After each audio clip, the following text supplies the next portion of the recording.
I first grabbed these wooden stakes from Home Depot, and I'm going to be using 7 of them. And then I'm also using 3 of these 5-gallon paint stir sticks.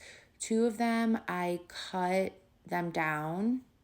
All I did was just cut down the curvy part so that way I was left with just a straight piece of wood. And then I am using Waverly chalk paint in the color plaster. I'm just painting all of the wooden stakes. And then I'm also painting those 5-gallon paint stir sticks. This only took 1 coat. You want to make sure that you paint the front, sides, top, bottom. Go ahead and allow everything to completely dry before moving on. Next, I just aligned the wooden stakes with the painted side face down, and I measured them as being about 1 inch apart. I just knew I wanted them to be the distance apart so that way the cut up paint stir stick will fit at the top and the bottom without any pieces of that paint stick going over the first and the last wooden stake. Then I just found good placements for those cut up paint sticks. Before attaching them, I just marked it off just to make sure that I don't lose the spot. And then I am using this Dollar Tree adhesive glue. It's a great substitute for E6000 with a mixture of hot glue. And I'm just placing those paint sticks right on the back of the wooden stakes.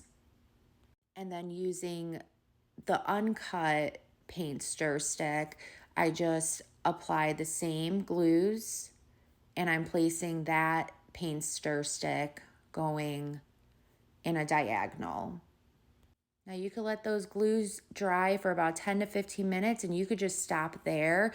I wanted this to be extra sturdy, so I am just drilling some holes on the back of those paint stir sticks and then using some wood screws and just screwing those in, just again to make sure that it is super durable.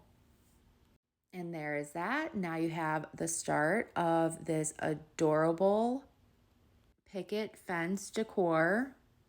Now this next part is completely optional, but I am using some brown acrylic paint, just applying a very small amount on my paintbrush.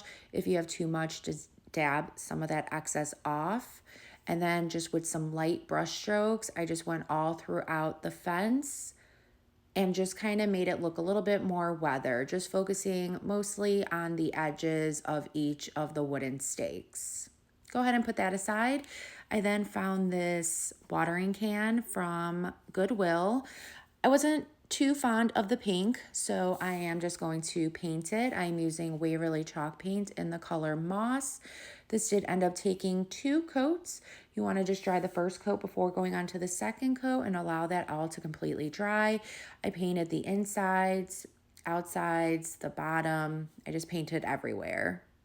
Now to be able to attach this to the fence, I did end up drilling a hole on the back of the watering can and then just found a good placement for it on my fence and then just used one of those wooden screws and just screwed that right in.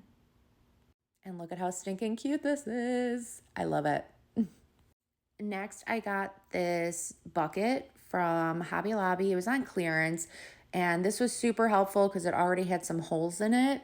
So I'm just placing this on the bottom left corner of the fence, marking it again, pre-drilling a hole. You want to do that for the watering can as well. Pre-drill a hole and then use that wooden screw and then just screw that in to make sure that it doesn't move anywhere. And because this bucket already had those holes in it, I didn't have to drill another hole. So that was super helpful.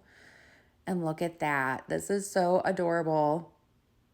And then just go ahead and add in some floral of your choice inside of that bucket.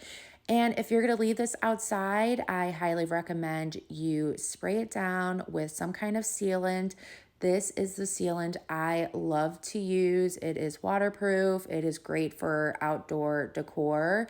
And there you go, guys. I think this came out so adorable. It was super inexpensive to create. I hope this inspires you guys to create your own in your own special way. If it did, please be sure to sprinkle the love. Thank you so, so much. And I hope y'all have a good rest of your day. Thanks. Bye.